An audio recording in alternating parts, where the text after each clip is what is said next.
Hello viewers, welcome to my channel Let's Discuss. Wish you all a very happy Republic Day. Today we will discuss the topic History of Marketing. The history of marketing starts much earlier than most of people think. While there is some dispute around how marketing truly began, many historians believe that concept started as early as 1500 BCE, that is before Common Era, when Mesopotamian society started mass production of goods.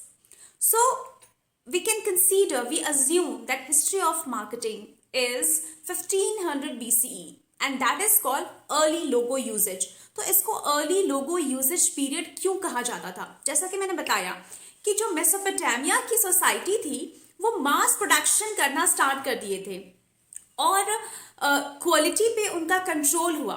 So mass production required quality control. So producers of goods would stamp their products with a signature mark. So this was the earliest form of a logo to signal to buyers who created the product they were purchasing. वो समझ सके कि वो किन्हें खरीद रहे हैं. उस समय लोगों का जो कॉन्सेप्ट था वो लोग नहीं जानते थे, लेकिन जब वो मास प्रोडक्शन करते थे तो वो एक मार्क लाइक क्रॉस मार्क अपने प्रोडक्ट्स में लगा लिए और मास प्रोडक्शन हुआ तो मास सेलिंग हुई. It means exchange of goods and services हुआ.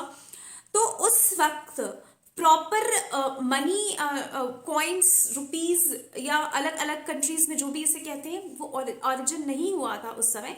तो that time they exchange goods and services like वो एक प्रोडक्ट को देते थे और दूसरा प्रोडक्ट एक्सचेंज में लेते थे. राइट. अगर मान लीजिए कि दो सोसाइटी के लोग हैं, अगर एक सोसाइटी वीट का प्रोडक्शन कर रही है और एक सोसाइटी राइस का प्रोडक्शन कर रही है तो they gather at a particular place और वो क्या करते थे, एक्सचेंज करते थे. एक तरफ जिन्होंने वीट उपजाया वो वीट देते थे, जिन्होंने राइस उपजाया वो राइस देते थे. इस तरह से वो एक्सचेंज करते थे और इस एक्सचेंज को कहते थे बार्टर सिस्टम. तो बार्टर सिस्टम के साथ exchange of goods and services start हुआ जो उनकी रिक्वायरमेंट थी. ठीक है. तो जब वो मास प्रोडक्शन करके मास डिस्ट्रीब्यूट किए तो उन्होंने उसमें मार्क लगा दिया ताकि लोगों को पता चले कि इस मार्क का ये प्रोडक्ट है, यानी कि ये वही वेंडर है, ये वही स्पेसिफिक मर्चेंट है जहां से हमने लास्ट टाइम एक्सचेंज किया था या बार्टर सिस्टम किया था. So this continued to grow in importance as trading develop different countries societies in the coming decades. So ये हो गए 1500 BCE के बाद. अब आते हैं 1450 CE, that is common era. तो 1450 EC में क्या हुआ, the innovation of the printing press. जैसे ही प्रिंटिंग प्रेस का आविष्कार हुआ जो किए थे जोहान्स गुटनबर्ग ने, तो उसके थ्रू क्या हुआ, वो रिवॉल्यूशनरी आ गया. This invention was revolutionary in the world of marketing as producers could now rely their brand with the application of words on things other than just their product.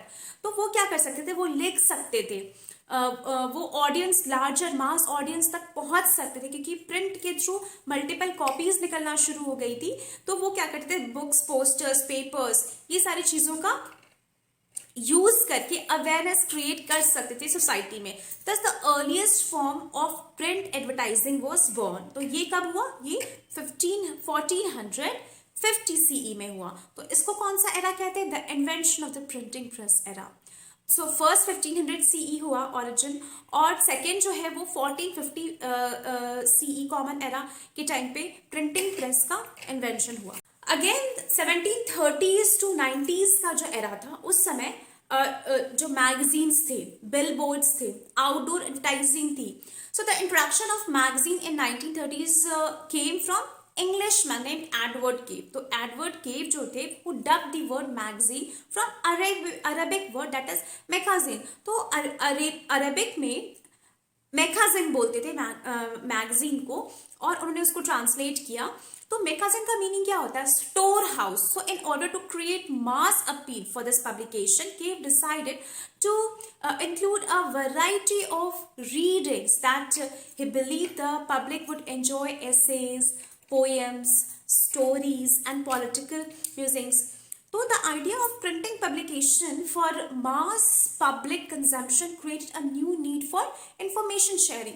अब बड़े बड़े होर्डिंग्स लग रहे हैं, बड़े बड़े बैनर्स लग रहे हैं, तो गवर्नमेंट हो या कोई पर्टिकुलर ऑर्गेनाइजेशन हो, वो जो इंफॉर्मेशन कम्युनिकेट करना चाहती है वो बिलबोर्ड्स के थ्रू, मैगजीन्स के थ्रू डायरेक्ट पीपल को रीच कर रही है, एक पर्टिकुलर जोग्राफिकल एरिया को रीच कर रही है. So this ignited the creation of billboards on street railways in 1850 C, common era के टाइम पे.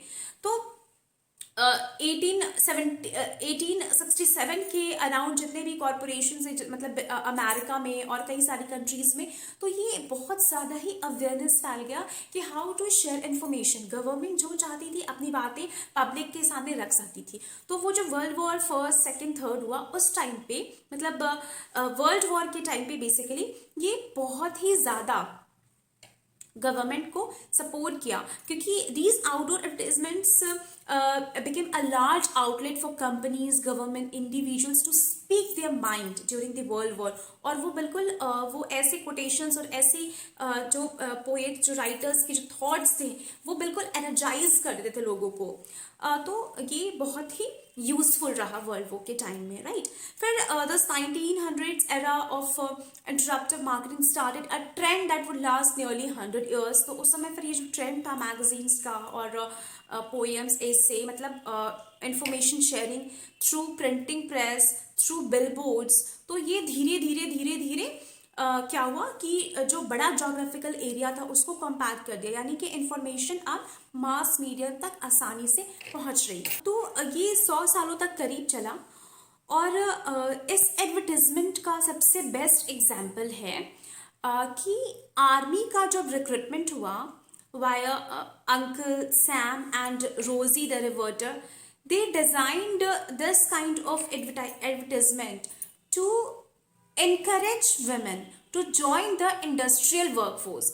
As more entities choose to voice their message throughout the great wars in America, more innovative forms of advertising outlets were created to meet the demand. तो इस advertisement के through जो women workforce थी, जब army का recruitment हो रहा था तो उनको बहुत ही मोटिवेट किया जा रहा था मैगजीन्स के थ्रू, बिलबोर्ड्स के थ्रू, मतलब उस समय का जो भी एडवर्टाइजमेंट चैनल था उसके थ्रू उन्हें काफ़ी मोटिवेट किया जा रहा था कि आप भी मैक्सिमम पार्टिसिपेट करें, किसमें, वर्कफोर्स में. आप भी आर्मी ज्वाइन करें या जो भी वॉर्स का टाइम था आप गवर्नमेंट को सपोर्ट करें, तो वुमेन को भी इनकरेज किया जा रहा था. नेक्स्ट आते हैं 1920s का एरा. तो 1920s का जो एरा था वो marketing through radio and television ads के थ्रू होता था. So one such innovation was radio advertising. So the first paid radio ad hit the airways in 1922, right? तो 1922 में स्टार्ट हुआ एयरवेज के थ्रू एडवर्टाइजमेंट करना. और उस समय की बात करें तो उनको $, पे करना पड़ता था उस टाइम पे 10 मिनट्स के एडवर्टाइजमेंट के लिए to promote Long Island apartments. तो लॉन्ग आइसलैंड अपार्टमेंट था, उसी के प्रमोशन के लिए जो फर्स्ट एडवर्टाइजमेंट निकला था रेडियो पे, उसके लिए वो जो ऑर्गेनाइजेशन थी वो $100 पे की थी, राइट. फिर 1930s के टाइम पे nearly 90% of all radio station in the country were broadcasting radio ads, right. वो वॉइस के थ्रू एडवर्टाइजमेंट करते थे. So radio spots were quickly transformed into TV advertising. ये 1941 के टाइम पे टीवी का इन्वेंशन, टेलीविजन का इन्वेंशन हुआ, तो उस पर जो फर्स्ट कॉमर्शियल आया था, एड आया था, वो आया था 1 जुलाई 1941 को. तो इस तरीके से टीवी और रेडियो के इन्वेंशन से क्या हुआ कि अवेयरनेस पूरी सोसाइटी में फैल गया. और जो इंफॉर्मेशन शेयरिंग, जो कम्युनिकेशन का जो चैनल था पूरे वर्ल्ड के लिए बहुत ही ईजी हो गया. They communicate the news, they communicate the information with each other very easily. तो 40s, 50s, 60s were home to a simpler, more family friendly style of TV advertising. लोग family के साथ group में बैठते थे, TV देखते थे, advertisement को एंजॉय करते थे. They do not use to switch channels very frequently. तो that time advertising was one advertisement is for all kind of customers, and that was very eye-catchy jingles appealing to everyone, brightly designed visuals and magical experience in the golden age of color television. So while TV ads are still popular today, they must share the spotlight with digital advertising. तो 60-70s के बाद digitalisation का होना start हो गया, और धीरे धीरे धीरे धीरे ये कन्वर्ट हो गया पूरे डिजिटल वर्ल्ड में.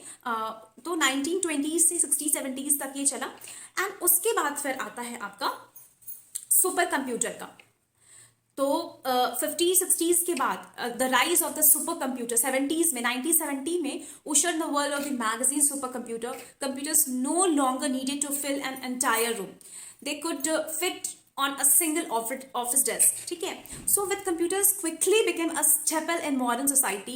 E-commerce, promotions, spam, email, and guerrilla marketing become a digital reality.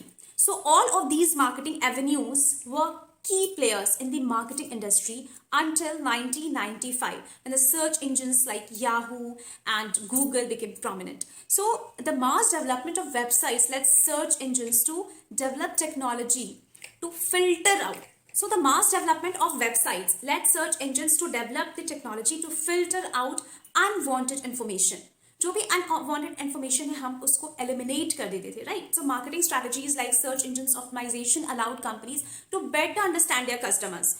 This created a more in-depth, intuitive approach to marketing that focuses more on a curated content for specific audience rather than interactive content. तो ये क्या हुआ, फिर smart marketing develop हो गया. Now offers interactive customer based marketing strategies that have sparkled omni channel marketing solutions using social media, blogs, Google's ads, TV commercials. So as technology develops and we begin to understand consumer habits in a clearer way, marketing will continue to evolve.